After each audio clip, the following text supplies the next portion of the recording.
أعوذ بالله من الشيطان الرجيم. بسم الله الرحمن الرحيم. ألف لام را، تلك آيات الكتاب الحكيم. أكان للناس عجبا أن أوحينا إلى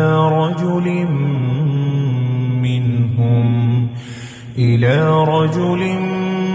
منهم أن أنذر الناس وبشر الذين آمنوا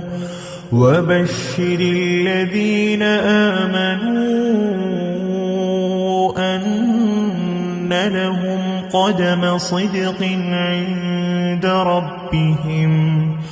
قال الكافرون إن هذا لساحر مبين. إن ربكم الله الذي خلق السماوات والأرض في 6 أيام ثم استوى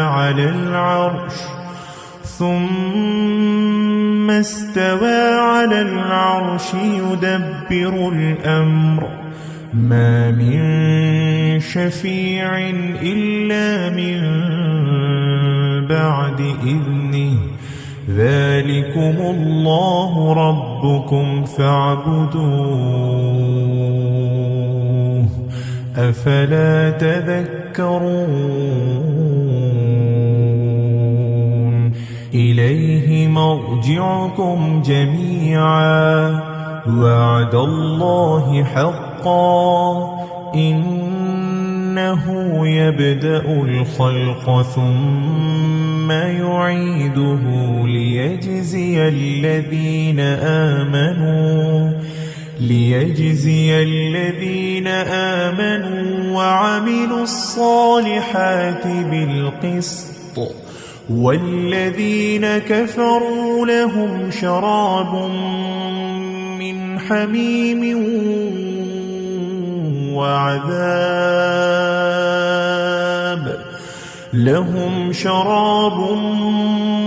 حميم وعذاب أليم بما كانوا يكفرون. هو الذي جعل الشمس ضياء والقمر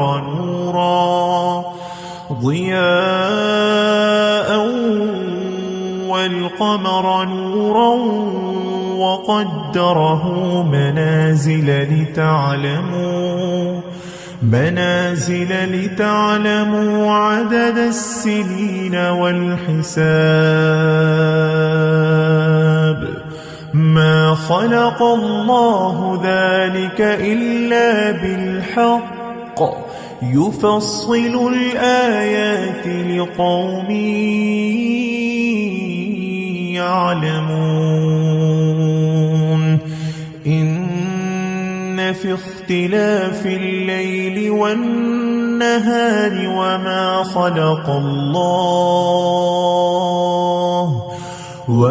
خلق الله في السماوات والأرض لآيات لقوم يتقون. إن الذين لا يرجون لقاءنا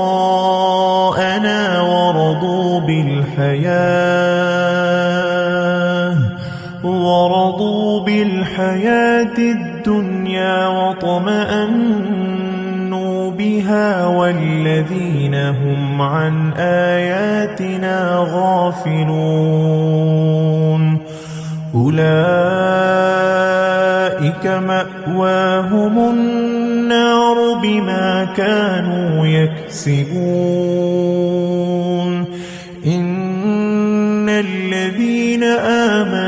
وعملوا الصالحات يهديهم ربهم بإيمانهم تجري من تحتهم الأنهار في جنات النعيم دعواهم فيها سبحانك اللهم وتحيتهم فيها سلام وآخر دعواهم أن الحمد لله رب العالمين. ولو يعجل الله للناس الشر استعجالهم بالخير لقضي إليهم أجلهم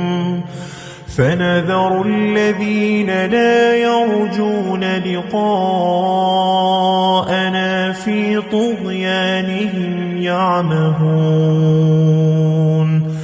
وإذا مس الإنسان ضر دعانا لجنبه أو قاعدا أو قائما فلما كشفنا عنه ضره مر كأن لم يدعنا إلى ضر مسه كذلك زين للمسرفين ما كانوا يعملون. ولقد أهلكنا القرون من قبلكم لما ظلموا وجاءتهم رسلهم بالبينات وما كانوا ليؤمنوا كذلك نجزي القوم المجرمين. ثم جعلناكم خلائف في الأرض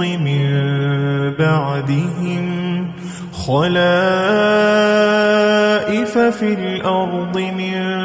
بعدهم لننظر كيف تعملون. وإذا تتلى عليهم آياتنا بينات قال الذين لا يرجون لقاءنا ائت بقرآن غير هذا أو بدله قل ما يكون لي أن أبدله من تلقاء نفسي إن أتبع إلا ما يوحى إلي إني أخاف إن عصيت ربي عذاب يوم عظيم. قل لو شاء الله ما تلوته عليكم ولا أدراكم به فقد لبثت فيكم عمرا من قبله أفلا تعقلون. فمن أظلم ممن افترى على الله كذبا أو كذب بآياته إنه لا يفلح المجرمون. ويعبدون من دون الله ما لا يضرهم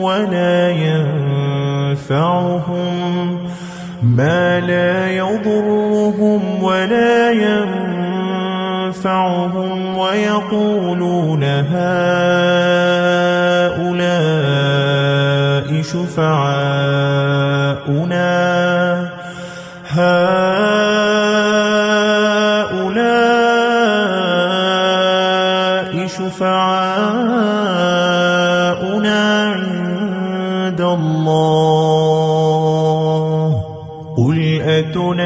ينبئون الله بما لا يعلم في السماوات ولا في الأرض سبحانه وتعالى عما يشركون وما كان الناس إلا أمة واحدة فاختلفوا ولولا كلمة سبقت من ربك لقضي بينهم فيما فيه يختلفون ويقولون لولا أنزل عليه آية من ربه فقل إنما الغيب لله فانتظروا إني معكم من المنتظرين وإذا أذقنا الناس رحمة من بعد ضراء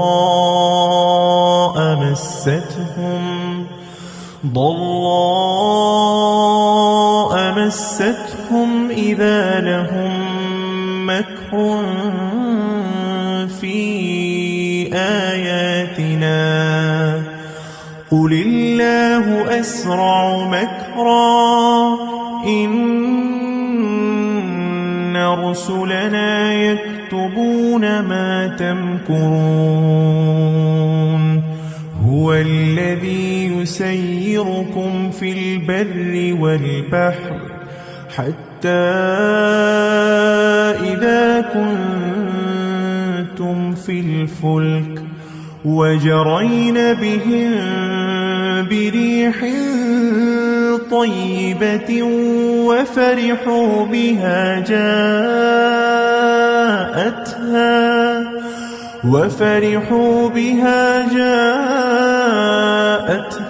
ريح عاصف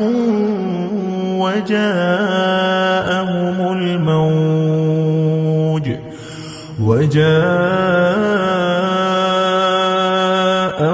الموج من كل مكان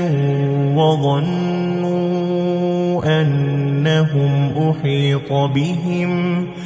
دعوا الله مخلصين له الدين لئن أنجيتنا من هذه لنكونن من الشاكرين فلما أنجاهم إذا هم يبغون في الأرض بغير الحق يا أيها الناس إنما بغيكم على أنفسكم متاع الحياة الدنيا ثم إلينا مرجعكم فننبئكم بما كنتم تعملون إنما مثل الحياة الدنيا كماء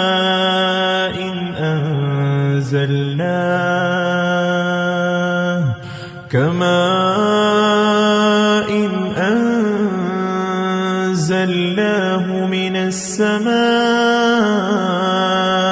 فاختلط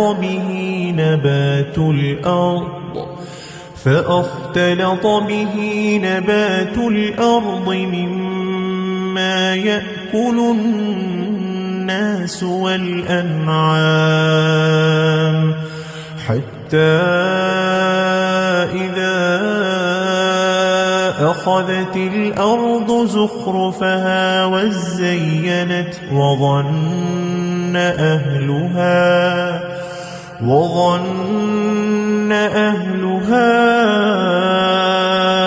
أنهم قادرون عليها أتاها أمرنا ليلا أو نهارا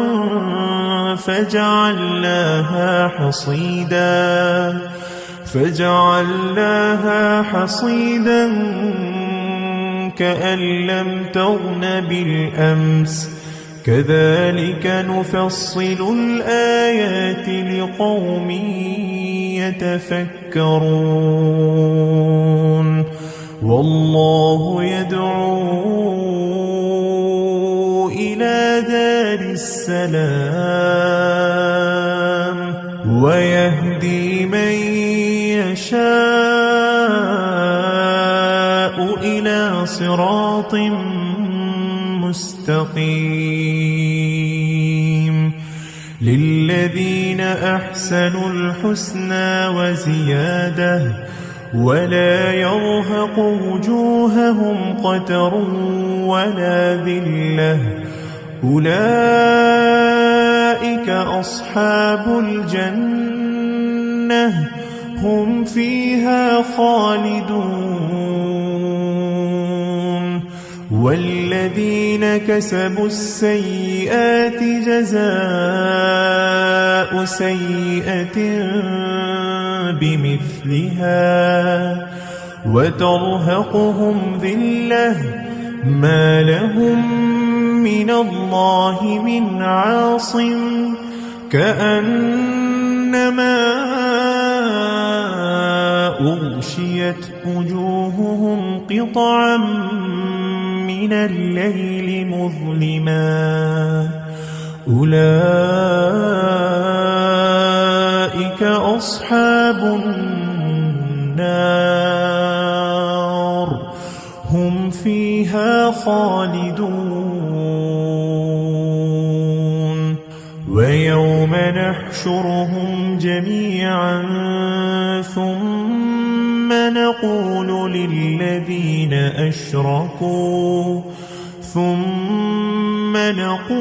للذين أشركوا مكانكم أنتم وشركاؤكم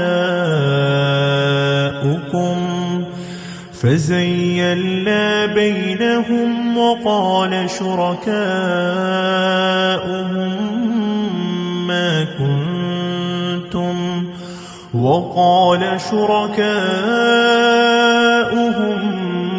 ما كنتم إيانا تعبدون فكفى بالله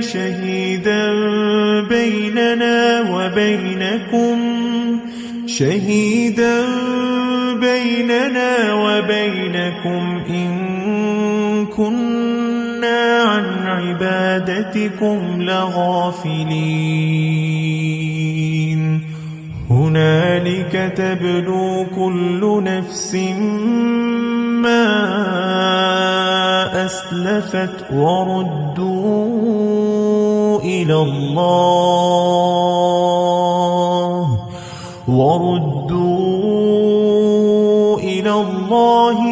مولاهم الحق وضل عنهم ما كانوا يفترون قل من يرزقكم من السماء والأرض أم من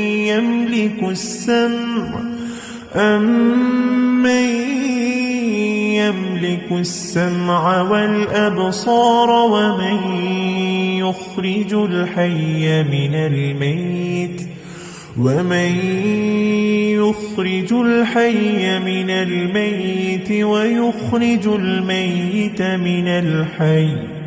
ويخرج الميت من الحي ومن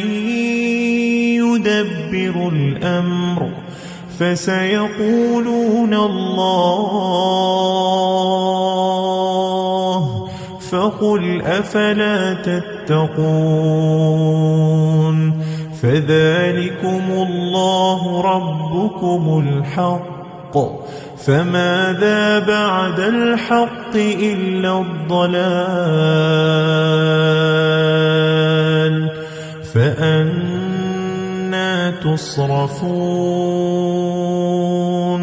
كذلك حقت كلمة ربك على الذين فسقوا أنهم لا يؤمنون قل هل من شركائكم من يبدأ الخلق ثم يعيده قل الله يبدأ الخلق ثم يعيده فأنى تؤفكون قل هل من شركائكم من يهدي إلى الحق قل الله يهدي للحق أفمن يهدي إلى الحق أحق أن يتبع أمن لا يهدي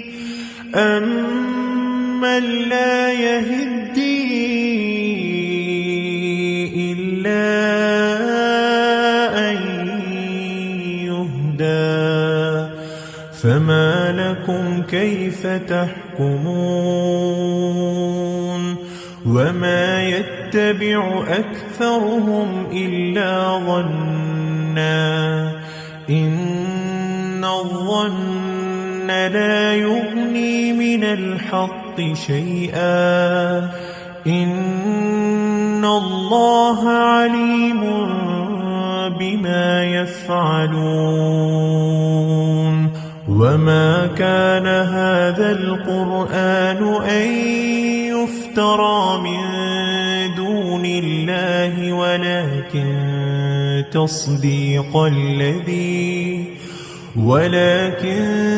تصديق الذي بين يديه وتفصيل الكتاب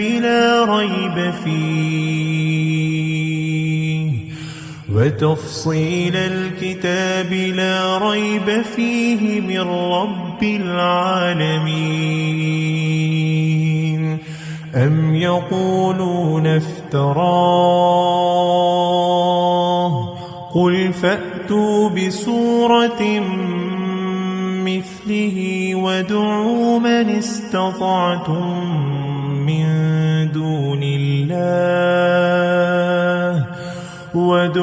من استطعتم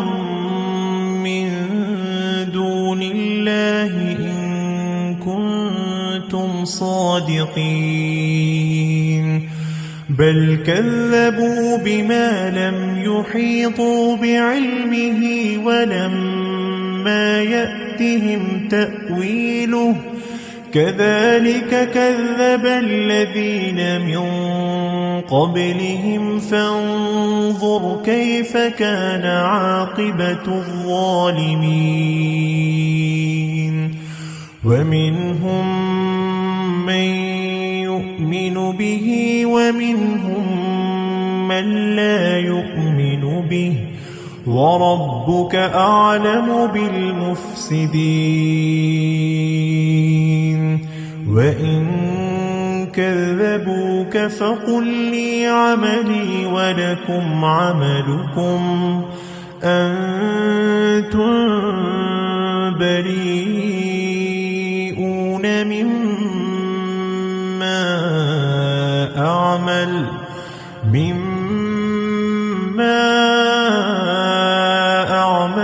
وأنا بريء مما تعملون ومنهم من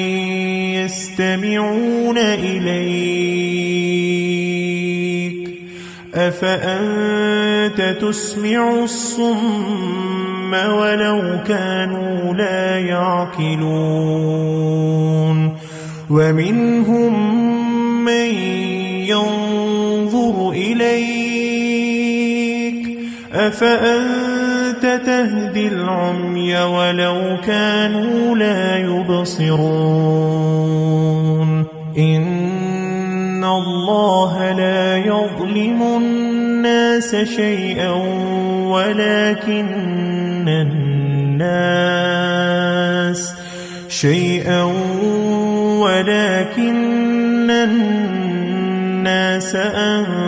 أنفسهم يظلمون ويوم يحشرهم كأن لم يلبثوا إلا ساعة من النهار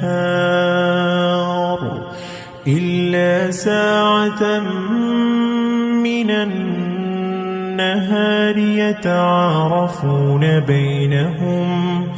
قد خسر الذين كذبوا بلقاء الله وما كانوا مهتدين وإما نرينك بعض الذي نعدهم أو نتوفينك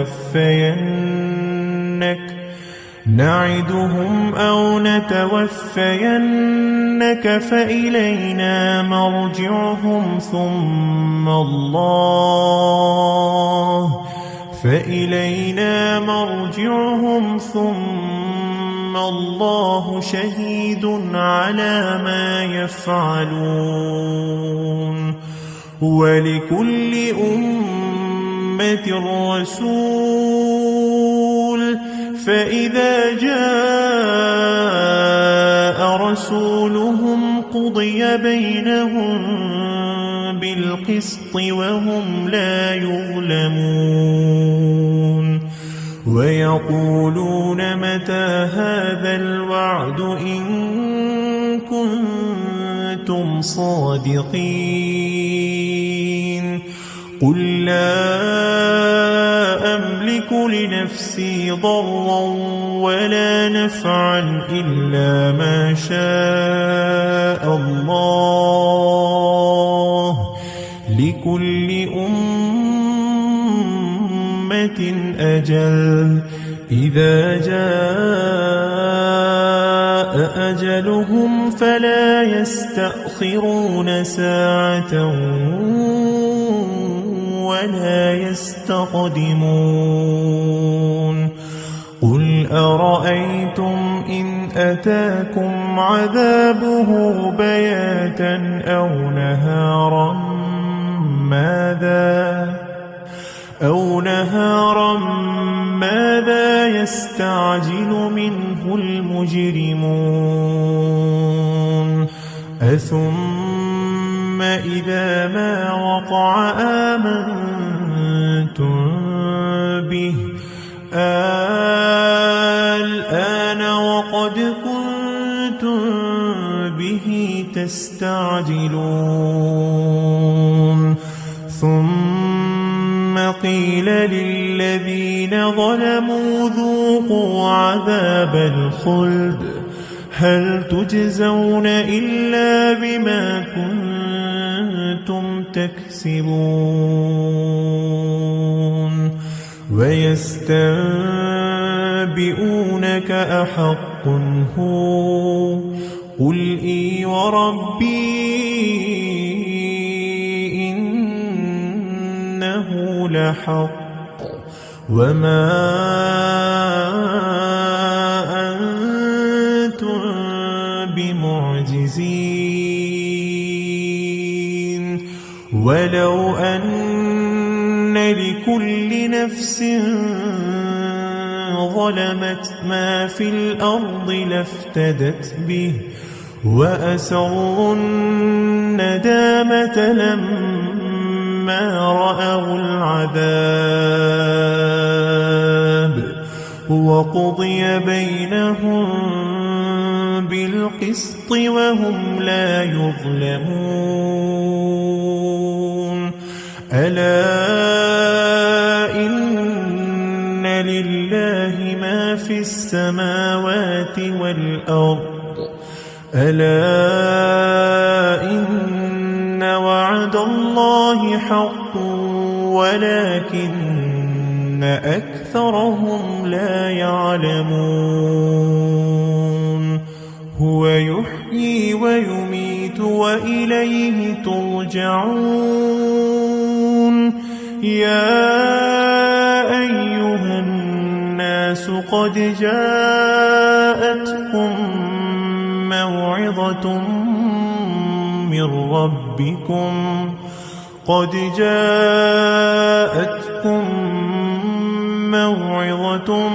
من ربكم وشفاء لما في الصدور وهدى ورحمة للمؤمنين قل بفضل الله وبرحمته فبذلك فليفرحوا هو خير مما يجمعون قل أرأيتم ما أنزل الله لكم من رزق فجعلتم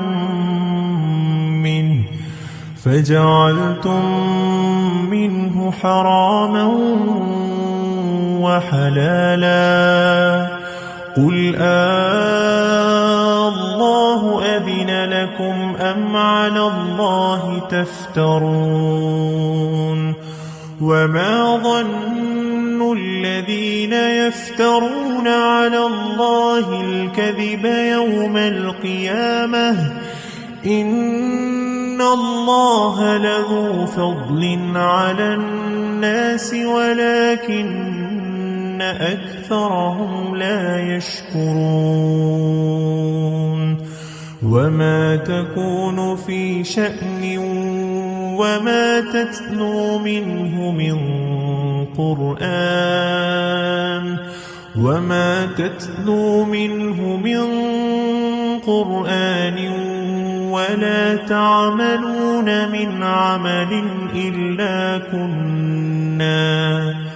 ولا تعملون من عمل إلا كنا عليكم شهودا إذ تفيضون فيه وما يعزب عن ربك من مثقال ذرة في الأرض ولا في السماء ولا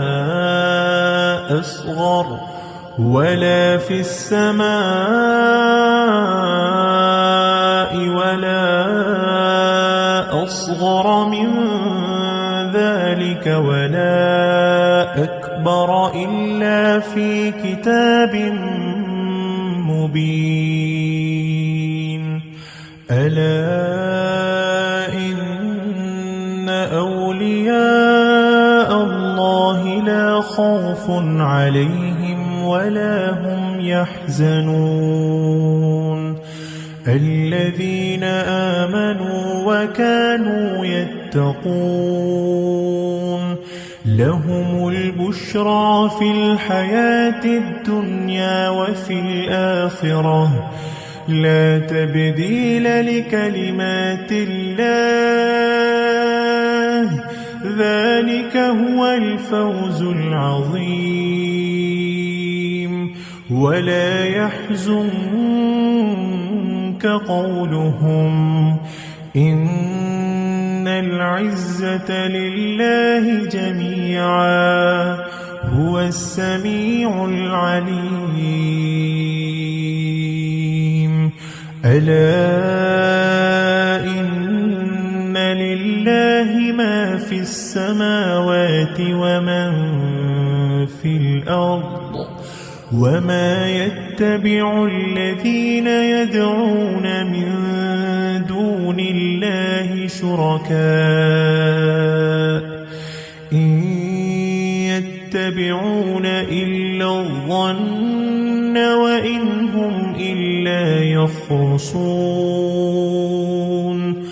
هو الذي جعل لكم الليل لتسكنوا فيه والنهار مبصرا إن في ذلك لآيات لقوم يسمعون قالوا اتخذ الله ولدا سبحانه هو الغني له ما في السماوات وما في الأرض إن عندكم من سلطان بهذا أتقولون على الله ما لا تعلمون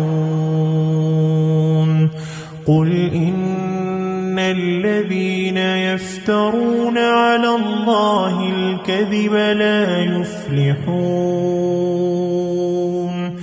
متاع في الدنيا ثم إلينا مرجعهم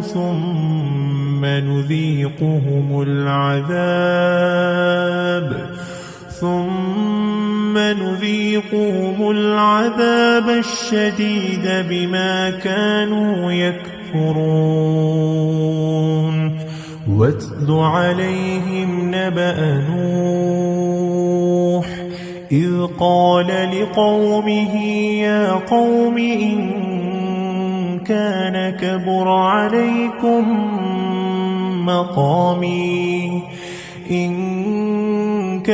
كبر عليكم مقامي وتذكيري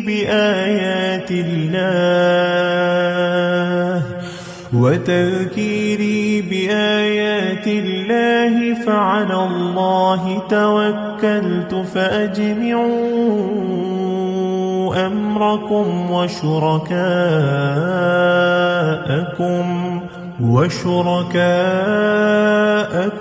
ثم لا يكن أمركم عليكم غمة ثم قضوا إلي ولا تنظرون فإن توليتم فما سألتكم من أجر إن أجري إلا على الله وأمرت أن أكون من المسلمين فكذبوه فنجيناه ومن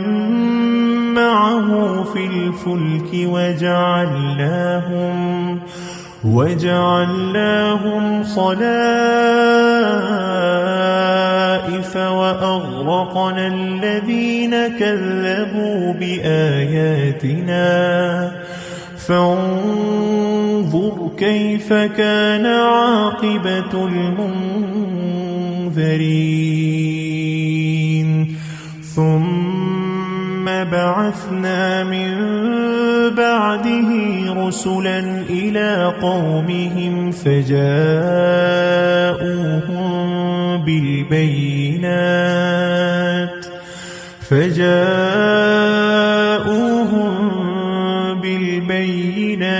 فما كانوا ليؤمنوا بما كذبوا به من قبل كذلك نطبع على قلوب المعتدين ثم بعثنا من بعدهم موسى وهارون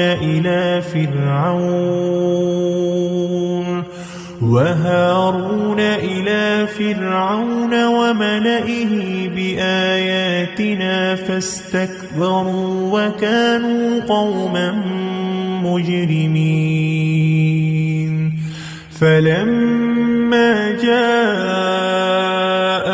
الحق من عندنا قالوا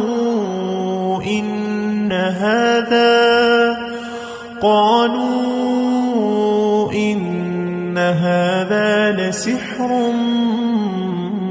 مبين قال موسى أتقولون للحق لما جاءكم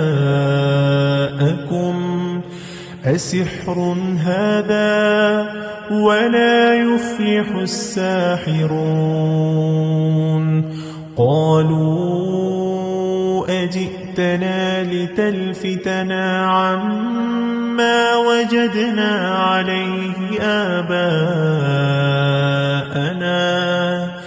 عليه آباءنا وتكون لكما الكبرياء في الأرض وما نحن لكما بمؤمنين وقال فرعون ائتوني بكل ساحر عليم فلما جاء السحرة قال لهم موسى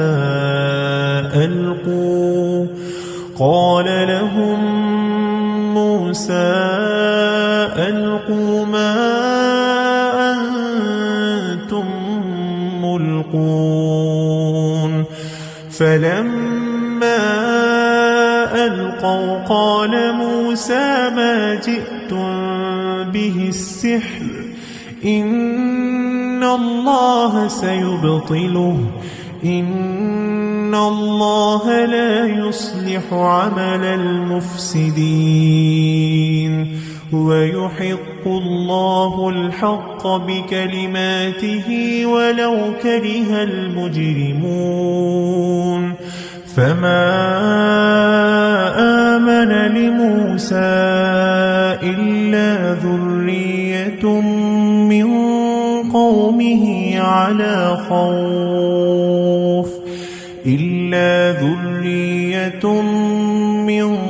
قومه على خوف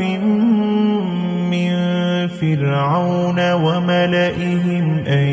يفتنهم وإن فرعون لعال في الأرض وإنه لمن المسرفين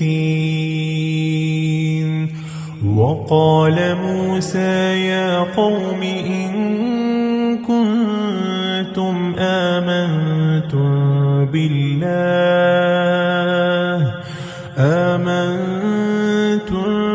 بالله فعليه توكلوا إن كنتم مسلمين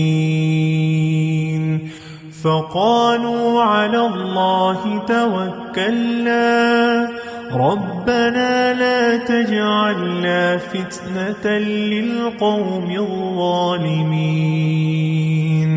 ونجنا برحمتك من القوم الكافرين وأوحينا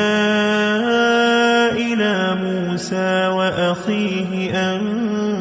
تبوأ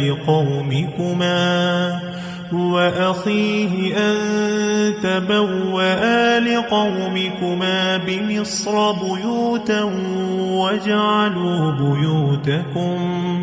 بمصر بيوتا واجعلوا بيوتكم قبلة وأقيموا الصلاة وبشر المؤمنين وقال موسى ربنا إنك آتيت فرعون وملأه زينة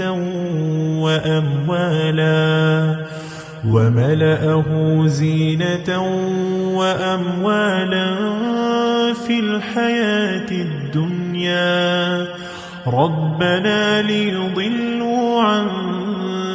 سبيلك ربنا طمس على أموالهم واشدد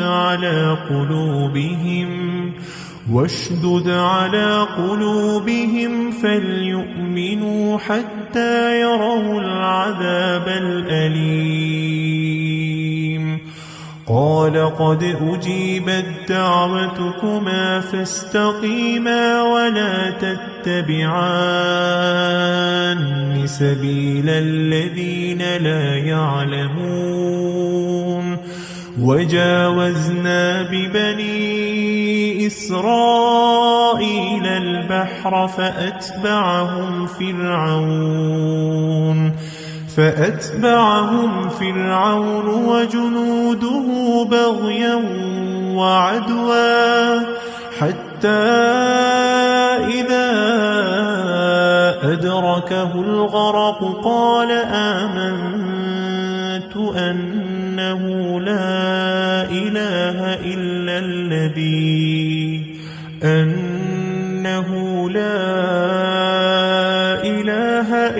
الذي آمنت به بنو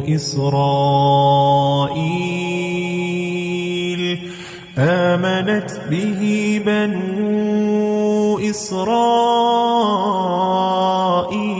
وأنا من المسلمين الآن وقد عصيت قبل وكنت من المفسدين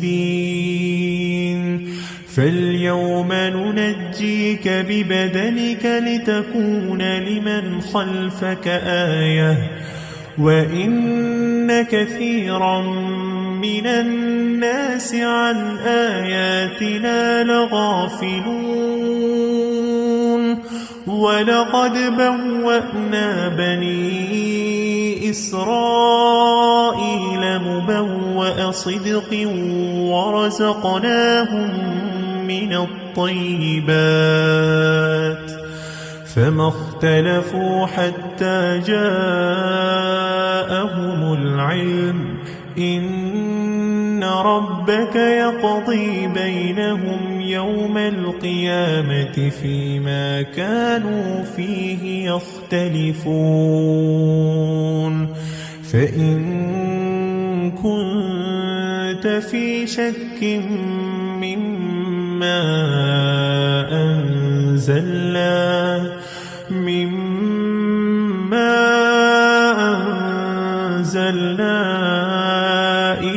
إليك فاسأل الذين يقرؤون الكتاب من قبلك لقد جاءك الحق من ربك فلا تكونن من الممترين ولا تكونن من الذين كذبوا بآيات الله فتكون من الخاسرين إن الذين حقت عليهم كلمة ربك لا يؤمنون ولو جاءتهم كل آية حتى يروا العذاب الأليم فلولا كانت قرية آمنت فنفعها إيمانها إلا قوم يونس لما آمنوا كشفنا عنهم عذاب الخزي في الحياة الدنيا ومتعناهم إلى حين ولو شاء ربك لآمن من في الأرض كلهم جميعا أفأنت تكره الناس حتى يكونوا مؤمنين وما كان لنفس أن تؤمن إلا بإذن الله ويجعل الرجس على الذين لا يعقلون قل انظروا ماذا في السماوات والأرض وما تغني الآيات والنذر عن قوم لا يؤمنون فهل ينتظرون إلا مثل أيام الذين خلوا من قبلهم قل فانتظروا إني معكم من المنتظرين ثم ننجي رسلنا والذين آمنوا كذلك حقا علينا ننجي المؤمنين قل يا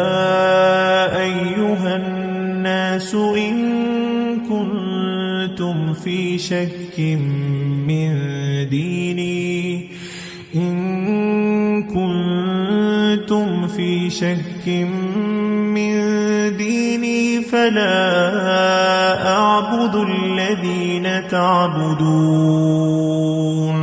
فلا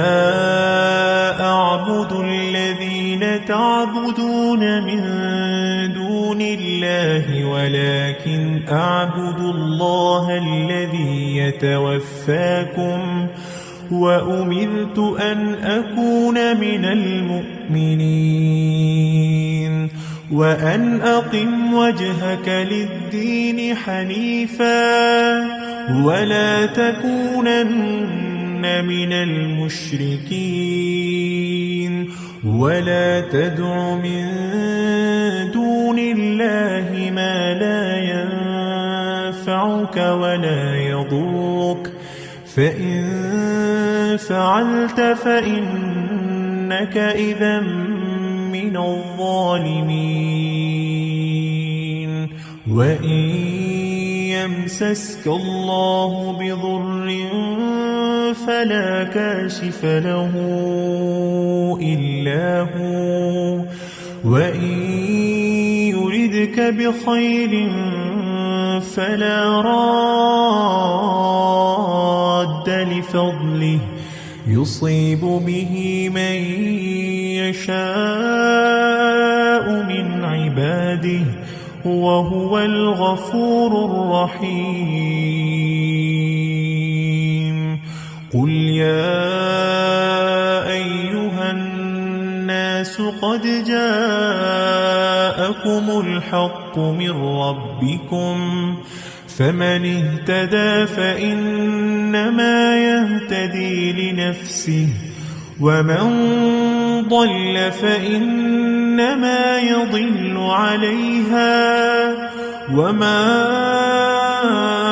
أنا عليكم بوكيل واتبع ما يوحى إليك واصبر حتى يحكم الله وهو خير الحاكمين